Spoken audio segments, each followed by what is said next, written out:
Rami was small for his age, at only 12 years old. He often had to stretch his neck to see over the market stalls. In the lower trade ring of Station K9, the place was always alive with sound. Merchants shouted about the quality of their goods. Machines hissed as they loaded cargo into delivery pods.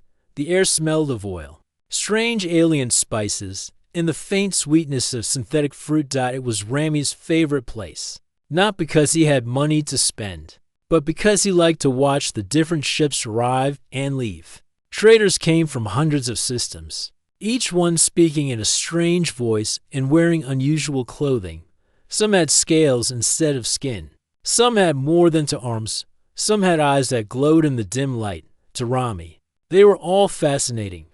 That day, he carried a small cloth bag with his lunch. Inside was a flat bread roll, a small piece of cheese, and a metal flask of water.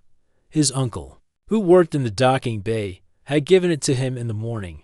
Rami planned to eat while watching the massive cargo ships land. As he walked past the repair hangar, he noticed something unusual. In the shadow between two tall stacks of empty crates sat a figure. The person was wrapped in a torn gray robe that covered most of their body. The robe was dusty, and its edges were frayed. The figure's head was bowed, and their hands shook slightly as they held a cup of water. Rami slowed his steps.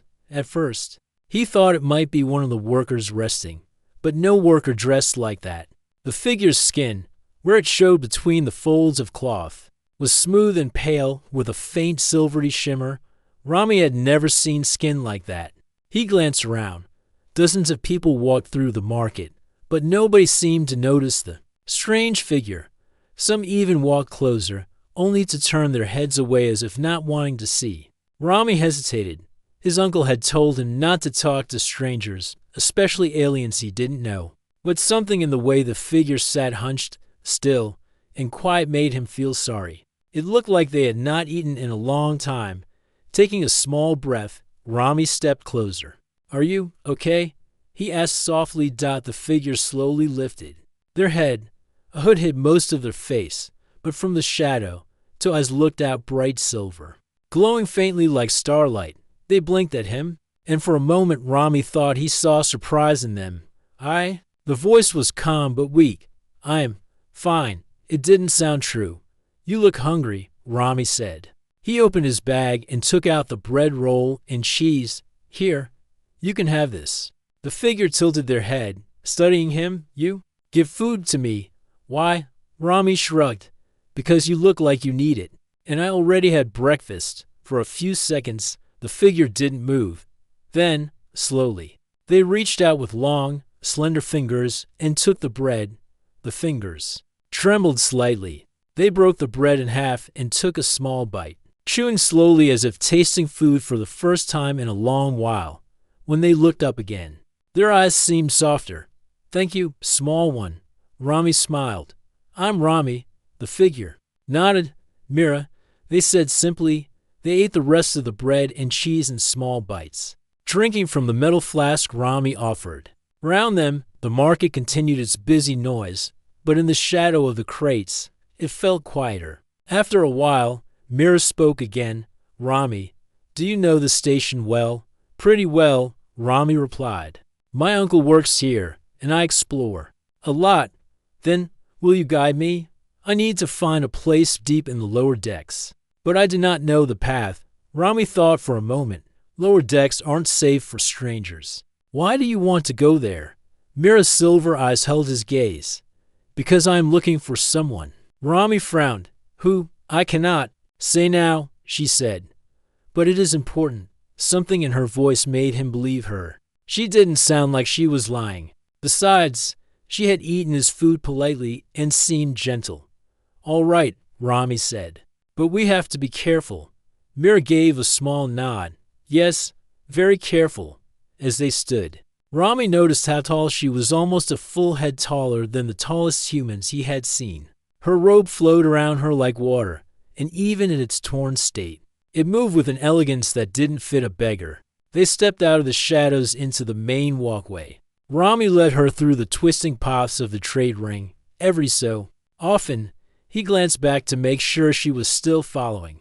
Her silver eyes scanned everything: the stalls, the signs, the people. She moved quietly, yet with a certain grace, as if every step was measured. At one point, Rami caught sight of two tall figures in dark armor standing near a supply station.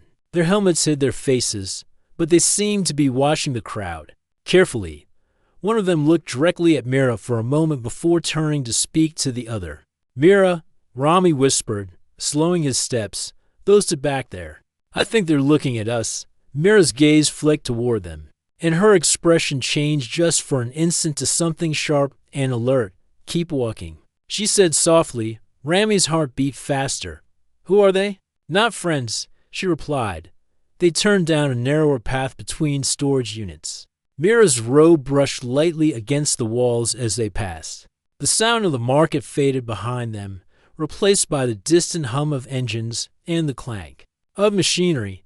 For some reason, Rami felt like he had stepped into something much bigger than himself. He didn't know who Mira really was or why armored strangers were interested in her. But he knew one thing: he had decided to help her, and he wouldn't stop now. Rami led Mira deeper into the lower parts of the trade station. The bright lights and crowded market stalls were now far behind them. Here, the corridors were narrow, the walls marked with old paint and signs in many different languages. Some were blinking weakly, and some had no light at all. The air was cooler here, and it smelled faintly of rust and damp metal. "Why do you want to go so far down?" Rami asked as they walked. His voice was quiet. Partly because he didn't want the armored strangers to hear, and partly because the lower decks felt different, like sound didn't travel the same way here. Mira walked beside him, her steps slow but steady. "There is someone I must meet," she said. "Someone who carries a truth I need." "What kind of truth?" Rami asked. She looked at him for a moment but didn't answer right away. "If I told you now, you might not believe me," she said at last. Rami frowned but didn't press. He was used to people keeping secrets in the station. Traders, smugglers, and travelers all had things they didn't want to share. Still, something about Mira made him feel she wasn't hiding something bad, only something big. As they turned another corner, Rami noticed her hands. Even though they were thin and a little shaky, her fingers moved in a precise way, almost as if she had practiced control over every small motion. He thought it was strange for a beggar. They reached a section where the walls were covered in pipes of different sizes. Steam hissed from a small leak, and the sound echoed. Rami stepped over a puddle and looked back to make sure Mira didn't trip. "You move like..." Rami paused, thinking of the right word. "Like you're used to open space, not these narrow hallways." Mira gave the smallest of smiles. "I have walked in many kinds of places," she said. "But here, the air is heavy, the light is sharp." Rami thought her voice sounded like she was remembering something far away. They passed a group of workers repairing a broken lift. None of them paid attention to Mira, but Rami still felt uneasy. He kept glancing behind them. The two armored figures were nowhere in sight, but he didn't feel safe yet. "Mira," he said quietly, "if those people from before find you, what will they do?" Her silver eyes met his, calm but serious. "They will try to take me back," she said. "Back where?" "To a place I left by choice," she replied. "A place where not everyone agreed I should leave." Rami felt a mix of curiosity and worry. "Are you in trouble?" "No," she said firmly. "I am on a search, and those who follow me do not wish me to succeed." They reached a crossway where three narrow passages met. Rami stopped to think. Which way? Mira closed her eyes for a moment, as if listening. Then she pointed to the left. "That way." "I can feel it." "You can feel it?" Rami asked, puzzled. "Some things are not seen by the eyes," she replied, "but they can be felt here." She touched her chest lightly. Rami nodded, not fully understanding, but trusting her. He had already decided he would see this through. The left passage was even quieter. The walls had more shadows than light, and the ground was uneven. Rami kept his steps careful. Mira moved behind him without making a sound, which made him think again about how she didn't move like an ordinary traveler. After several minutes, they came to a small open area where a faint blue light glowed from above. An old cargo crate sat in the middle, covered with dust. Rami sat on the edge to rest his legs. "Mira," he said, "you don't have to tell me everything. But are you sure it's safe for you to be here?" She looked at him for a long moment. "No," she admitted, "but I have no choice. This search has been my path for a long time. What happens if you find the person you're looking for?" Her eyes softened. "Then my journey changes, and their journey changes too." Rami tilted his head. "You talk like it's not just about you. It's about them too." "Yes," she said, "it is about both." Rami wanted to ask more, but a faint noise made him turn his head sharply. Footsteps, not rushed, but steady. Mira's eyes narrowed. "Not the same as yours," she said in a whisper. Rami stood and looked toward the shadow at the far end of the passage. A tall figure stepped into the blue light. It wasn't one of the armored pursuers, but still not someone Rami knew.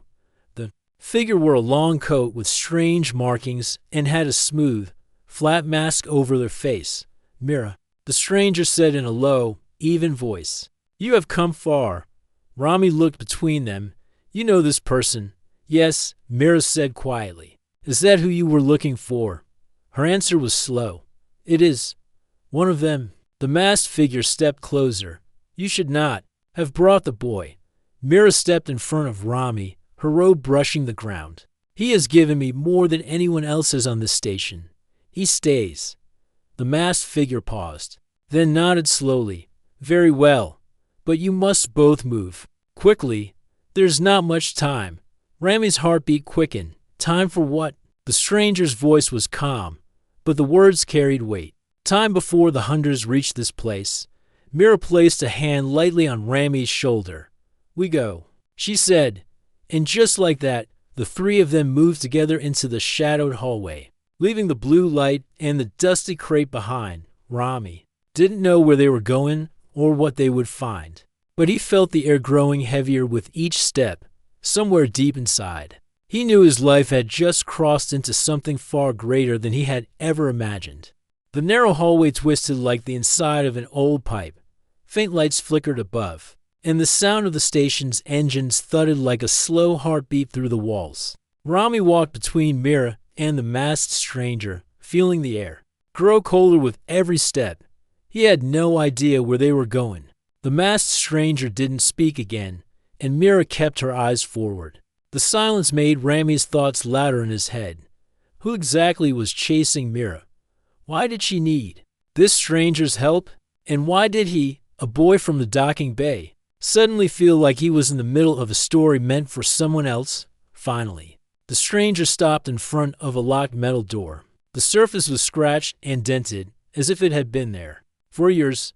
The stranger pressed a small device against the lock. A soft click sounded, and the door slid open, revealing a cramped room filled with faint blue light. Inside, the stranger said. Rami stepped in, followed by Mira. The air inside was warmer, carrying the faint smell of heated metal and some kind of spice. A table sat in the center, with a small glowing map spread across it. The walls were lined with storage shelves holding strange devices and small silver containers. The stranger closed the door behind them and turned to Mira. "You are being hunted by search units. They have trackers tuned to your energy signature. If you remain in the open, they will find you within the hour." Mira's expression didn't change. "I know. That is why I came to you. You should have come alone," the stranger said. Glancing at Rami, "He is under my protection," Mira replied. Rami wasn't sure if that was supposed to make him feel safer, but the way she said it made him stand a little taller. The stranger sighed and reached for the glowing map. "There's a way to move through the maintenance shafts without being seen, but you must move quickly. The hunters are already in the lower levels." "Hunters?" Rami asked quietly. "Soldiers," the stranger replied. "They follow orders, without question, and their orders are to bring Mira back to a place she does not wish to return." Rami looked at Mira. "Why are they after you? You don't look dangerous." For the first time since they met, Mira looked away. Danger is not always in what someone carries. Sometimes it is in what they are. The stranger tapped the map. "This is the path, but remember, the shafts are not meant for easy travel. They are narrow and dark. You will have to crawl in some places. That will not stop us, Mira said. The stranger studied her for a moment, then handed her a small, round device. If you press this, it will send out a short burst that hides your energy signature for 5 minutes. Use it only when you hear them close. You will have only one chance. Mira nodded and tucked the device into her robe. Before they could leave, a faint vibration shook the floor under their feet. Rami froze. They are here, the stranger said. Mira turned to Rami. Stay close. Do not speak unless I tell you. Rami nodded quickly. His stomach felt tight, but he didn't want to show fear. The stranger opened a small hatch in the floor. A narrow ladder led down into darkness. This will take you to the maintenance shafts.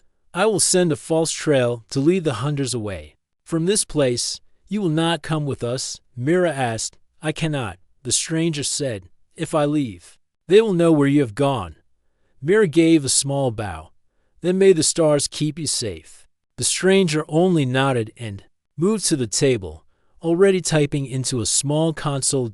Mira started down the ladder first. Rami followed, his hands gripping the cold rungs. The hatch closed above them, leaving only the dim light from a small glow strip on Mira's wrist.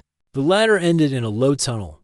The walls were made of dull metal, and the air was warmer here, filled with the faint hum of machinery. Pipes ran along the ceiling, dripping small drops of water. They moved quickly, Mira leading the way. Rami had to duck to keep from hitting his head. In some places, the tunnel narrowed so much that he had to turn sideways to pass. After several minutes, they reached a fork in the tunnel. Mira paused, looking in both directions. This way, she said, turning left. Rami followed, but he couldn't shake the feeling of being watched. Every creak of metal, every distant thud, made him glance over his shoulder. Then they heard the sound of boots on metal, faint but getting closer. Mira stopped and pressed her hand to the wall. Her silver eyes flicked toward Rami. They are near. Rami's heart pounded. Should we use the device? Not yet, Mira whispered. They must be closer for it to work. They moved faster now, their footsteps echoing softly in the narrow space. The sound of the boots grew louder. Whoever was following them wasn't trying to be quiet. Finally, the tunnel widened into a small chamber with a grated floor. Light filtered in from above through thin gaps. Mira crouched beside a pipe and pressed the small device. A soft pulse spread through the air, almost like a quiet ripple in water. 5 minutes, she said. We must use them well. They slipped into a side shaft barely wide enough for one person. Rami's shoulders scraped the walls as they crawled. He could hear the boots now, right where they had been moments ago. But then the sound faded, as if the soldiers had turned away, after what felt like forever. They emerged into another part of the station. This area was almost silent except for the hum of distant engines. Mira stood and looked at Rami. We are not safe yet, but we have gained time. Rami nodded, breathing hard. He didn't know how much longer he could keep up, but he wasn't going to quit now. Somewhere behind them, the hunters were still searching, and somewhere ahead, in the depths of the station, waited the person Mira had risked everything to find. The tunnels eventually opened into a storage area that looked like it had not been used in years. Dust lay on the floor, and the air was still. Broken crates leaned against the walls, and a single faint light glowed above, swaying slightly from the vibration of distant machinery. Mira stopped walking and leaned against one of the crates. Rami could see she was breathing faster, though her face remained calm. He sat down on another crate across from her, his legs tired from the long crawl. For a while, they stayed in silence, listening for any sound of pursuit. When nothing came, Rami spoke first. Mira, he said, you keep saying you're looking for someone. Who's it? And why are those hunters after you? Mira's silver eyes met his. They were calm but deep, like they carried years of things unsaid. If I tell you, it will change how you see me, she said quietly. Rami frowned. Why would it change anything? You've been kind to me. You didn't leave me behind. Her gaze softened. That is why I trust you enough to tell you a part of the truth. Rami leaned forward, waiting. I'm not from any world, you know, she began. My home is far beyond the travel routes of most traders here. It is a world covered in crystal seas and floating gardens, lit by 3 suns. It is a place of beauty, but also a place of duty. Duty? Rami asked. Yes, she said. I was born into a family that has ruled for many generations.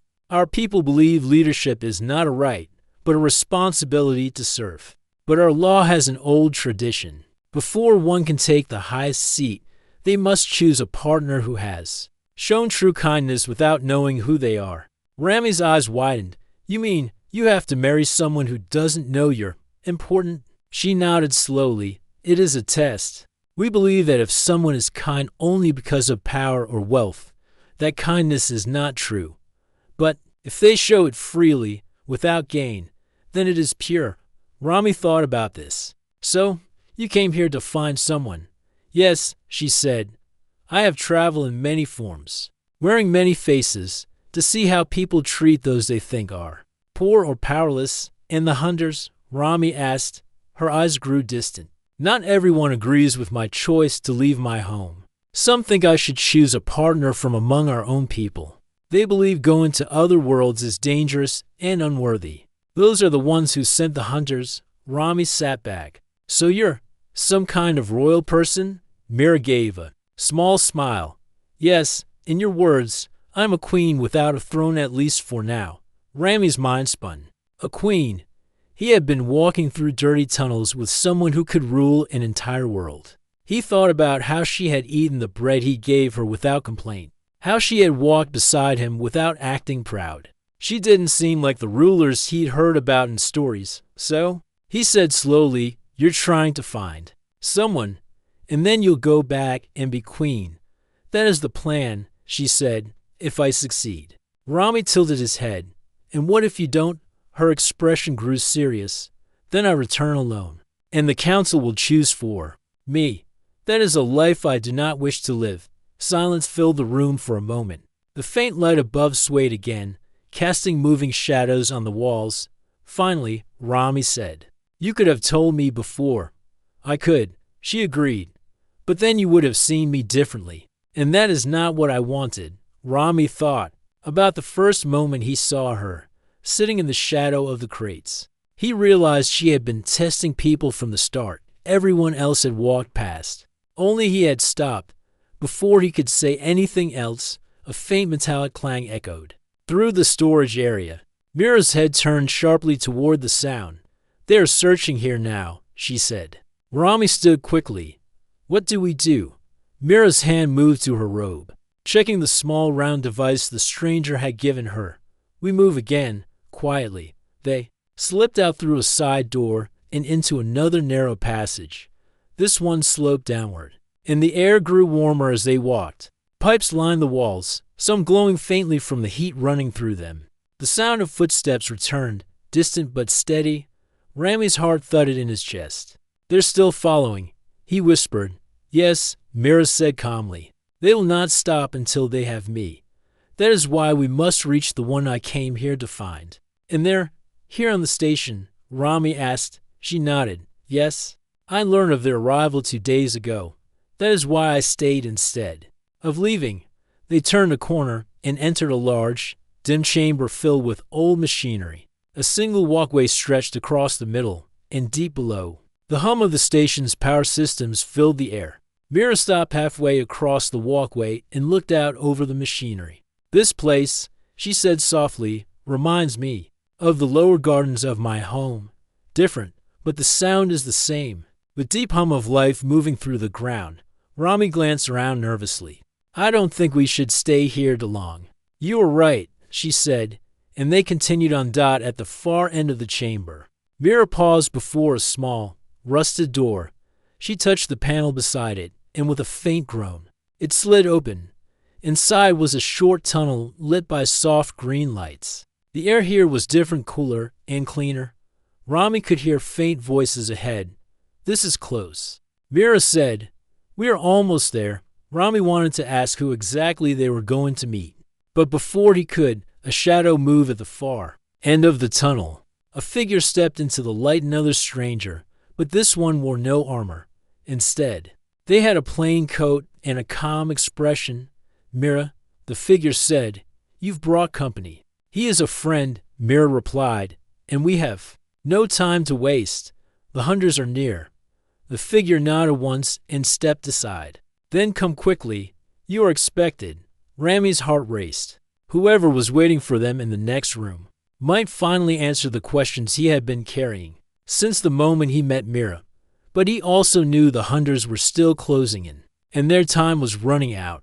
The tunnel opened into a wide chamber hidden deep inside the station. The walls were curved and smooth, built from a dark metal that seemed stronger than the rest of the station. Small green lights dotted the ceiling like stars, and in the center of the room stood a long table made of polished glass. Around the table were 3 people, 2 men, and 1 woman, each dressed in plain clothes, but with the posture of those used to giving orders. The woman looked up first, her eyes sharp but warm when they landed on Mira. "You made it," the woman said. Mira gave a small bow of her head. It was not an easy path. "The hunters are already in the lower levels." The woman's eyes flicked. "To Rami and the boy. He is with me," Mira replied firmly. "Without him, I might not be standing here." That seemed to surprise the woman, but she said nothing more. Instead, she gestured for them to come closer. Rami followed Mira to the table, feeling small under the quiet, steady gazes of the others. He didn't know who these people were, but the air in the room felt tense, as if everyone knew time was short. One of the men, older with gray streaks in his hair, spoke next. "We have prepared an exit route for you, Mira, but the hunters are blocking the main travel decks. You will need to move through the outer maintenance ring. It is dangerous, the air is thin, and the passages are narrow, but it is your only chance." Mira nodded. "I understand." The woman stepped closer. "And the person you seek, they are not here?" Mira's gaze turned thoughtful. "They are here, closer than anyone expects. But I cannot reach them until the hunters are gone." Rami blinked at that. "You mean the person you're looking for is in this station right now?" Mira looked down at him with a small smile.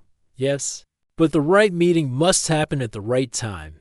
Before Rami could ask what that meant, a loud chime echoed through the room, followed by a calm voice from hidden speakers. "Warning. Security breach detected in Section 12. The older man moved to a console at the side of the room. His fingers flew over the controls, and his face grew tense. "Section 12 is the corridors away," he said quickly. "The hunters have found this level." The woman turned to Mira. "You have to go now. We will slow them down, but you must reach the maintenance ring before they cut off the exits." Mira placed a hand on the woman's shoulder. "Your help will not be forgotten." The woman gave a short nod, then looked at Rami. "Stay close to her. Do not stop for anything." Rami's throat felt dry, but he nodded. The older man pressed a hidden panel on the wall, revealing a narrow staircase leading downward. "This will take you to a service quarter. Follow it until you see the blue markers. They will guide you to the ring." Mira and Rami stepped onto the stairs. The panel slid shut behind them, leaving the meeting room in darkness. The staircase was steep, and their footsteps echoed against the metal steps. At the bottom, they found a long corridor lit by dim blue lights. The air smelled faintly of oil and something sharp, like ozone. They moved quickly, Mira's robe brushing softly against the floor. Rami kept glancing over his shoulder, half expecting to see armored figures behind them. A sudden metallic crash echoed from somewhere above, followed by muffled shouts. Rami's stomach twisted. "They're getting closer," he whispered. "Yes," Mira said. "We must move faster." The corridor turned sharply, leading them into a low tunnel. Here, the blue lights were spaced farther apart, casting long shadows. The hum of the station's engines was louder, and Rami could feel the vibration in the floor under his boots. Halfway through the tunnel, they heard the sound, heavy boots hitting metal. Not far behind, Mira's eyes narrowed. "They have found the service path." Rami's breath came quicker. "What do? We keep moving," she said. "And if they get too close, we make them lose the trail." They ran now, their footsteps echoing. The tunnel opened into a round chamber with 3 other passages leading out. Mira glanced at the floor. her eyes scanning the faint scuff marks and dust. Without hesitation, she chose the left passage. Rami followed, his legs burning from the effort. The passage sloped downward and curved until it ended in a grated walkway. Suspended over a vast space filled with giant machinery, steam hissed from vents below, and thick cables hung like vines. They crossed the walkway quickly, the metal groaning under their steps. Rami tried not to look down into the shadows below. At the far end, they reached a narrow hatch. Mira pressed the control, and it slid open with a faint hiss, revealing a small chamber lit by a single pale light. Inside were 3 pressure doors, each marked with faded numbers. "This is the edge of the maintenance ring," Mira said. "Beyond these doors is the outer shell of the station. Once we are inside, they will have a harder time tracking us. Before they could choose a door, the sound of boots echoed from the walkway behind them. "They're here," Rami whispered. Mira's hand went to her robe. Feeling for the small device the masked stranger had given her, she looked at Rami. "When I press this, we will move without stopping. Do you understand?" Rami nodded quickly. She pressed the device. A soft pulse filled the air, almost like a silent wave. Without waiting, Mira opened the middle pressure door and pulled Rami through. The space beyond was dark, the only light coming from thin strips along the walls. The floor was uneven, with narrow paths between large support beams. The air felt thin and cool, making Rami's chest tighten slightly. They moved as fast as they could. Somewhere behind them, the boots slowed, then stopped. The hunters were close enough to know they had been here, but the device's effects seemed to be working. Finally, they reached another hatch. Mira opened it, and they stepped into a wider corridor where the air felt heavier again. She turned to Rami, her expression calm but alert.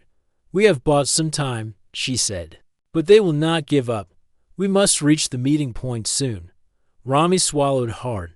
"And then," Mira said, her silver eyes glinting in the dim light, "everything changes." The corridor they entered felt different from the others. The walls were lined with thick cables and covered in faded markings, as if this part of the station had been forgotten for many years. Small flickers of light passed through the cables, like streams of energy moving to unknown places. Mira walked ahead with a steady pace, her long steps short and confident. Rami stayed close behind, his mind filled with questions. The events of the last hours felt unreal. He had met a beggar who turned out to be something far greater, escaped hunters, and now was moving through strange parts of a station most people never saw. "Where is the meeting point?" Rami asked softly. "Not far," Mira replied. "It is a place that connects the outer ring to the central axis. Few know of it, fewer can enter." Rami frowned. "Why is it so secret?" Mira glanced over her shoulder. "Because what happens there can decide the future of more than just this station." Before Rami could ask more, they reached a heavy door at the end of the corridor. It was old and covered in scratches, but the control panel beside it glowed faintly. Mira pressed her palm against the panel. A soft chime sounded, and the door slid open with a slow hiss. Beyond was a wide chamber lit by a pale blue glow. The walls curved upward, forming a dome that gave the place an open feeling. Despite being hidden deep inside the station, in the center of the room stood a round platform made of smooth black stone, with strange silver lines forming patterns across its surface. "What is this place?" Rami whispered. "This," Mira said, stepping onto the platform, "is a communication nexus. From here, one can speak to any place in the galaxy without delay." Rami's eyes widened. "You mean, like instant messages across stars?" "Yes," Mira replied, "but it is more than that. The nexus can send visions, memories, truths that cannot be hidden." Rami stepped onto the platform beside her. "Why bring me here?" Mira looked at him for a long moment, then spoke quietly. "Because you must see who I truly am." "And why I need you?" The silver lines on the platform began to glow brighter as she touched the center. A faint hum filled the air, and then the space around them seemed to ripple. The walls faded into darkness, replaced by a vast view of stars and planets turning slowly in the void. A large world appeared before them, covered in forests, mountains, and wide oceans. Great cities shimmered under golden light, and ships soared through the sky like silver birds. "This is my home," Mira said softly, "the planet Lysera. For centuries, it has been the heart of a peaceful alliance between many worlds. But now, that peace is breaking." The image shifted, shone large. Ships with sharp, black designs. Their weapons glowed red, and they moved in formation toward the planet. "They come from beyond the known maps," Mira continued. "They destroy or take control of every place they touch. Lysera is their next target." Rami stared at the sight, his heart beating faster. "That's terrible. But how can I help? I'm just me." Mira's gaze softened. "Not just you. There's a prophecy on Lysera, old and often doubted. But I have seen enough to believe it. It speaks of one from a small and overlooked place who will stand beside the queen. When the darkness comes, without this one, she will fall. With this one, she will unite the worlds." Rami blinked. "Wait, you mean me?" "Yes," Mira said. "When you helped me without knowing who I was, you fulfilled the first sign. When you followed me through danger without turning away, you fulfilled the second." Rami felt like his thoughts were spinning. "But I'm not strong or special. Or, you are exactly what is needed," Mira interrupted gently. "Strength is not only in the body. It is in the choices you make, even when they are difficult." Before he could answer, the vision faded, and the blue glow of the chamber returned. The sound of boots echoed faintly in the distance. "They have found the outer corridors," Mira said, her voice low. "We must leave now. The hunters will not stop until they capture me, or both of us." Rami muttered. They stepped off the platform, and Mira led the way to a narrow passage on the far side of the room. It sloped upward, and the air grew warmer. Faint vibrations ran through the floor, the sign of engines or power systems nearby. Halfway through the passage, Rami heard voices, harsh, metallic. "Into close?" Mira stopped, listening. Then she pointed toward a side hatch. "In there." She whispered. They slipped inside the small space, which seemed to be a storage compartment filled with old parts and dusty crates. Through a narrow gap in the wall, they could see the main corridor. Two armored figures passed by, their masks glowing faintly red. Rami held his breath until they were gone. Mira waited a few more seconds before stepping out. "They are sweeping this area," she said. "We must move in a way they cannot predict." "How?" Rami asked, instead of answering. Mira activated a small device on her wrist. A faint map appeared in the air, showing the station's layout. She pointed to a thin line running along the outside edge. "We take the maintenance rails. Few would risk them. They are narrow and without safety shields, but they will take us straight to the docking bay I need." Rami swallowed hard. "Narrow and no shields. That sounds dangerous." "It is," Mira said calmly. "But the hunters will not follow easily." They reached the maintenance rail entrance and found a long, thin walkway running along the outer wall of the station. Through the transparent panels beside them, Rami could see the endless black of space and the slow turning of distant planets. The walkway was only wide enough for one person at a time, so Mira went first and Rami followed.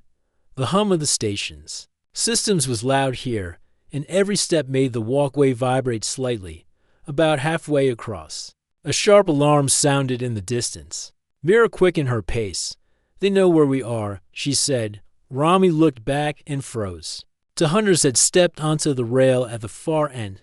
"They're coming," he said quickly. "Then we move faster," Mira replied.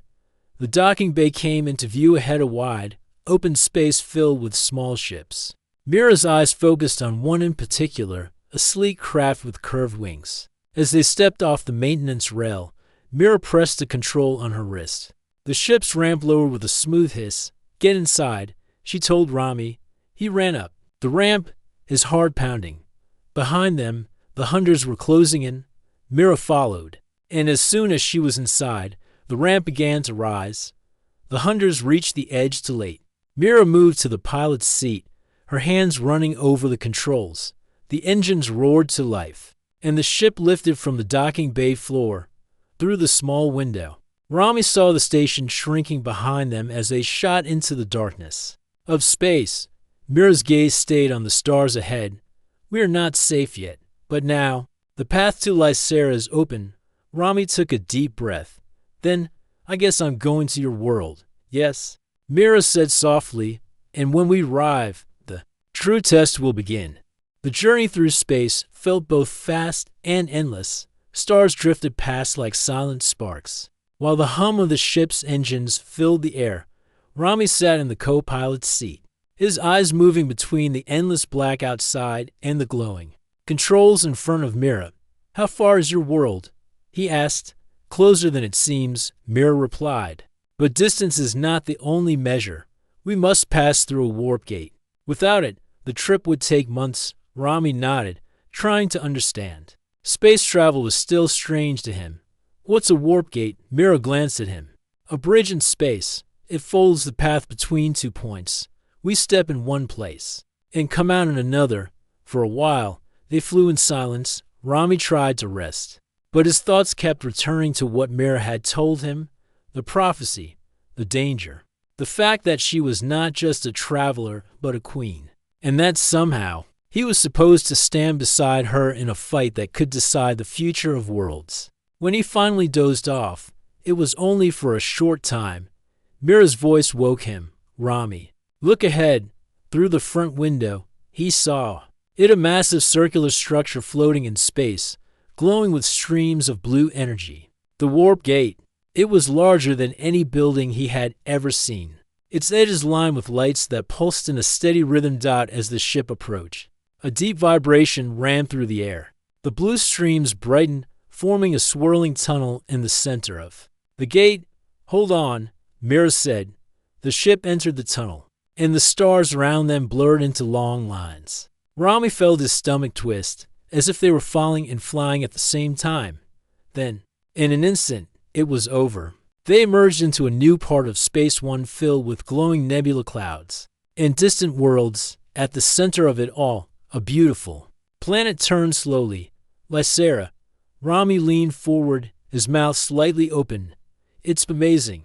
The planet's surface shone with green forests, deep blue seas, and golden plains. Vast cities sparkled like clusters of stars, and silver ships moved between them like birds in the sky. Rings of pale light circled the planet, glowing softly against the dark space around it. This is home, Mir said quietly. They entered the atmosphere, and the view shifted. The skies were a clear blue, the clouds soft and white. Below them, wide rivers cut through green valleys, and tall towers rose from the center of shining cities. Mira guided the ship toward one such city, where tall crystal-like spires glow with inner light. The landing platform was shaped like a wide flower, with petals of silver metal opening as they approached.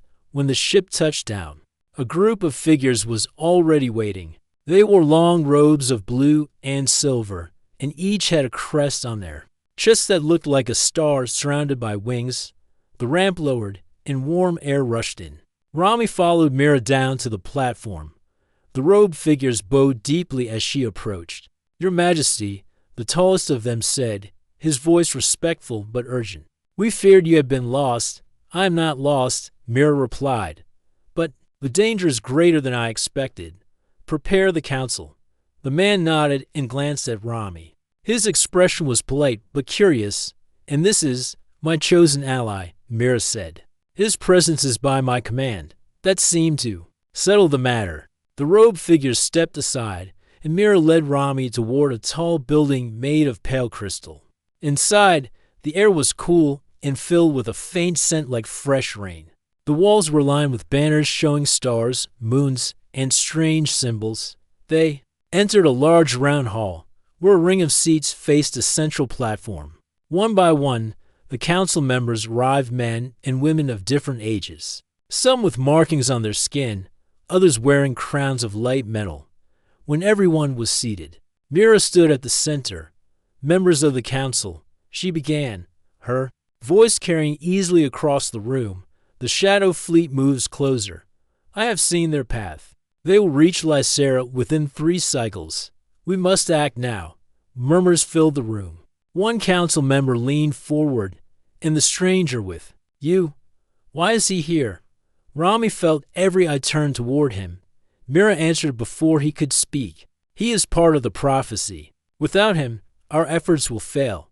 With him, we have a chance to unite the outer worlds. Some looked doubtful, but none spoke against her. After a moment, the head of the council said, "Then we must trust your judgment. We will prepare for war, but also for alliance." When the meeting ended, Mira led Rami to a balcony overlooking the city. The sun was setting, casting gold and purple light across the towers. "You spoke for me," Rami said quietly. "I told the truth," Mira replied. "They needed to know why you are here. But I still don't know what I'm supposed to do." He admitted. "You will," she said. "The first step is to see the worlds as they are. Tomorrow, we travel to the outer colonies. If they believe in you, they will believe in me. And if they join us, we may stand against the Shadow Fleet." Rami looked out at the city, feeling both small and important at the same time. He had never imagined he would be part of something so large, something that could change the fate of worlds. That night, he was given a room in the palace. The walls were smooth crystal, and the bed was soft as clouds, yet sleep came slowly. He kept thinking of the dark ships moving through space, of the prophecy, and of what might happen if he failed. Far above the city, in the cold darkness of space, a shadow ship lingered at the edge of Lysera's system. Inside, a figure watched the planet through a glowing screen. "The queen has returned," the figure said in a low voice, "and she has found her human." Another voice answered from the shadows. "Then we move sooner, before she can unite them." The ship turned slowly, its engines glowing red, and began to drift closer to the planet. Down on Lysera, Rami did not yet know that the enemy was already on its way. He only knew that tomorrow, his journey would take him even farther from the life he once knew and deeper into a future he could not yet imagine.